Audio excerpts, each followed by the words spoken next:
ರಾಜ್ಯಸಭೆಗೆ ಸುಧಾಮೂರ್ತಿ ಅವರ ನಾಮನಿರ್ದೇಶನ ಆಗಿರುವ ವಿಚಾರಕ್ಕೆ ಸಂಬಂಧಪಟ್ಟಂತೆ ಖುದ್ದು ಇವತ್ತು ಪ್ರಧಾನಿ ನರೇಂದ್ರ ಮೋದಿ ಅವರು ಟ್ವೀಟ್ ಮಾಡೋ ಮೂಲಕ ಸಿಹಿ ಸುದ್ದಿಯನ್ನು ಹಂಚಿಕೊಂಡಿದ್ದಾರೆ. ಮಹಿಳಾ ದಿನಾಚರಣೆಯಂದು ನಾರಿ ಶಕ್ತಿಯ ವಿಚಾರವಾಗಿ ನಾವು ಗಿಫ್ಟ್ ಅನ್ನು ಕೊಟ್ಟಿದ್ದೀವಿ ಎನ್ನುವ ಸಂದೇಶವನ್ನು ರವಾನೆ ಮಾಡಿದ್ದಾರೆ.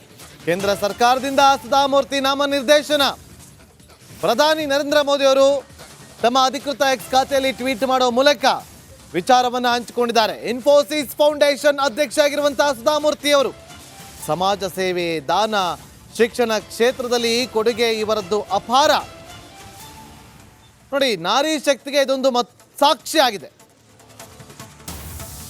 ರಾಷ್ಟ್ರಪತಿ ಅವರಿಂದ ಸುಧಾಮೂರ್ತಿ ಅವರ ನಾಮನಿರ್ದೇಶನ ಆಗಿರುವಂಥದ್ದು ಅವರ ಸಮಾಜ ಸೇವೆ, ಅವರು ಮಾಡಿರುವಂಥ ದಾನ ಧರ್ಮಗಳು, ಶೈಕ್ಷಣಿಕ ಕ್ಷೇತ್ರದಲ್ಲಿ ಮಾಡಿರುವಂಥ ಸೇವೆ ನಿಜಕ್ಕೂ ಇವತ್ತು ಎಲ್ಲರಿಗೂ ಸ್ಫೂರ್ತಿದಾಯಕ. ಅವರ ರಾಜ್ಯಸಭೆಯ ಅವಧಿ ಅತ್ಯಂತ ಶುಭಕರವಾಗಿರಲಿ ಅಂತೇಳಿ ಟ್ವೀಟ್ ಅನ್ನು ಮಾಡುವ ಮೂಲಕ ಖುಷಿಯ ವಿಚಾರವನ್ನು ಹಂಚಿಕೊಂಡಿದ್ದಾರೆ ಪ್ರಧಾನಿ ನರೇಂದ್ರ ಮೋದಿ ಅವರು.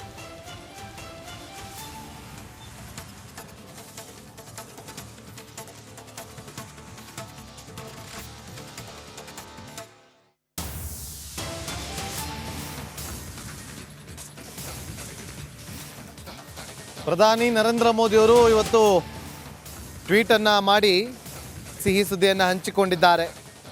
ನೋಡಿ, ಇವತ್ತು ಮಹಿಳಾ ದಿನಾಚರಣೆ. ಇಂತಹ ಸಂದರ್ಭದಲ್ಲಿ ನಾಮನಿರ್ದೇಶನ ಮಾಡಿರೋದಿದೆಯಲ್ಲ, ನಿಜಕ್ಕೂ ಕೂಡ ಖುಷಿಯ ವಿಚಾರ. ಭಾರತ ಸರ್ಕಾರ ಮಹತ್ವದ ಬೆಳವಣಿಗೆಯೊಂದರಲ್ಲಿ ಸುಧಾಮೂರ್ತಿ ಅವರನ್ನು ರಾಜ್ಯಸಭಾ ಸದಸ್ಯರಾಗಿ ನಾಮನಿರ್ದೇಶನ ಮಾಡಿದೆ. ಈ ಕುರಿತಾಗಿ ಪ್ರಧಾನಿ ನರೇಂದ್ರ ಮೋದಿ ಅವರು ಟ್ವೀಟ್ ಅನ್ನು ಮಾಡಿ ಮಾಹಿತಿಯನ್ನು ಹಂಚಿಕೊಂಡಿದ್ರು. ಇನ್ಫೋಸಿಸ್ ಫೌಂಡೇಶನ್ ಮುಖ್ಯಸ್ಥೆ ಸುಧಾಮೂರ್ತಿ ಅವರು, ಇನ್ಫೋಸಿಸ್ ಸಂಸ್ಥಾಪಕ ನಾರಾಯಣ ಮೂರ್ತಿ ಅವರ ಪತ್ನಿ, 73 ವರ್ಷ ಇವರನ್ನು ನಾಮನಿರ್ದೇಶನ ಮಾಡುವ ಮೂಲಕ ಕೇಂದ್ರ ಸರ್ಕಾರ ಪ್ರಸ್ತಾಪಕ್ಕೆ ರಾಷ್ಟ್ರಪತಿ ದ್ರೌಪದಿ ಮುರ್ಮು ಅವರು ಅಂಕಿತವನ್ನು ಹಾಕಿದ್ದಾರೆ. ಈ ಕುರಿತಾಗಿ ಸಾಮಾಜಿಕ ಜಾಲತಾಣದಲ್ಲಿ ಪೋಸ್ಟ್ ಅನ್ನು ಹಾಕಿರುವಂಥ ಪ್ರಧಾನಿ ನರೇಂದ್ರ ಮೋದಿ ಅವರು ನೋಡಿ, ಈ ರೀತಿಯಾಗಿ ಅವರು ಪೋಸ್ಟ್ ಅನ್ನು ಮಾಡಿದ್ದಾರೆ.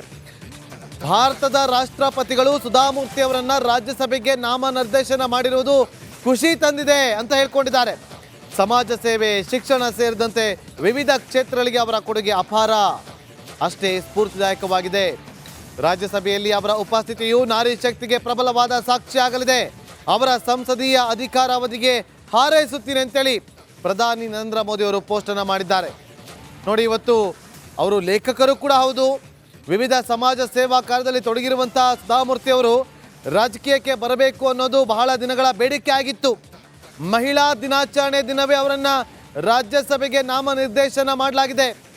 ಸುಧಾಮೂರ್ತಿ ಅವರ ಪುತ್ರಿ ಅಕ್ಷತಾ ಮೂರ್ತಿ ಬ್ರಿಟನ್ ಪ್ರಧಾನಿ ರಿಷಿ ಸುನಕ್ ಅವರ ಪತ್ನಿ ಕೂಡ. ರಿಷಿ ಸುನಕ್ ಮತ್ತು ಅಕ್ಷತಾ ಮೂರ್ತಿ ಈಗಾಗಲೇ ವಿದೇಶದಲ್ಲಿ ರಾಜಕೀಯದಲ್ಲಿದ್ದಾರೆ. ಈಗ ಸುಧಾಮೂರ್ತಿ ಅವರನ್ನ ಭಾರತದಲ್ಲಿ ರಾಜ್ಯಸಭಾ ಸದಸ್ಯರಾಗಿ ನಾಮನಿರ್ದೇಶನ ಮಾಡಿ ಆದೇಶವನ್ನು ಕೂಡ ಹೊರಡಿಸಲಾಗಿದೆ.